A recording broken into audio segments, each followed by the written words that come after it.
$17 online to track down the phone number of the man who sexually assaulted me. And my friend says, "What do you plan to say?"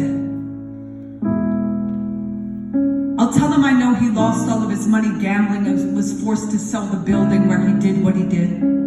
I'll tell him karma is a hell of a feminist. I'll tell him my silence was his worst bet. I'll tell him I'm watching him through the bullet hole he left in my childhood. And if he comes within 200 miles of a child's trust, my body will start bleeding his name down Main Street in his middle of nowhere town. I'll tell him he's the definition of the middle of nowhere, a man with no stoplights, the kind of place kids grow up desperate to escape. I'll tell him as soon as I got out, I imagined him sanding off his fingerprints, the guilt filing him down to half his size. When I met him, he was the biggest man in town, had set records in the deadlift, was as old as my father. I weighed 96 pounds, was still spending sleepovers, practicing how to kiss. I'll tell him how big I am now. So big I could make his address the title of my next book. And yes, I think he asked for it. Asked me to play hangman with his name on the local news. Asked me to spray paint "Me Too" across his pickup truck. I'll say, I dare you to compare property damage with someone you made property, with someone whose puberty you mutilated.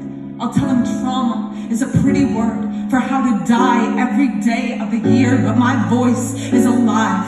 And right now, it is the one justice system I trust to ensure men like you understand the law of gravity. Understand you will always be held down by what you held down. There is no such thing as arising from someone else's ashes. No man's spirit escapes the hell he denies putting a child through. That is to say, I am the only one out of the two of us who survived you, and I have survived you so beautifully. Even on my worst days, my scars are the back roads where kids sneak out their windows and drive through the night to hear poetry. I am so much of who I dreamed I'd be when I grew up. And what does the boy you once were think of the man who you became? A man running from his own name, a man who must wake up 50 times a night, terrified the truth is somewhere breaking out of its chains and running for the world's ear. When the truth gets there, will you try to tell your friends I wanted it? Will you try to tell your wife how old of a soul I was? At 13,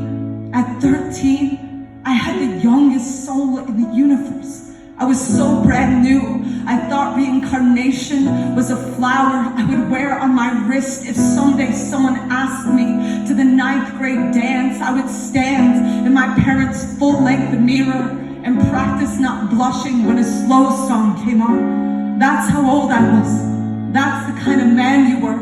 The kind of man who makes children grow up and search for your phone number.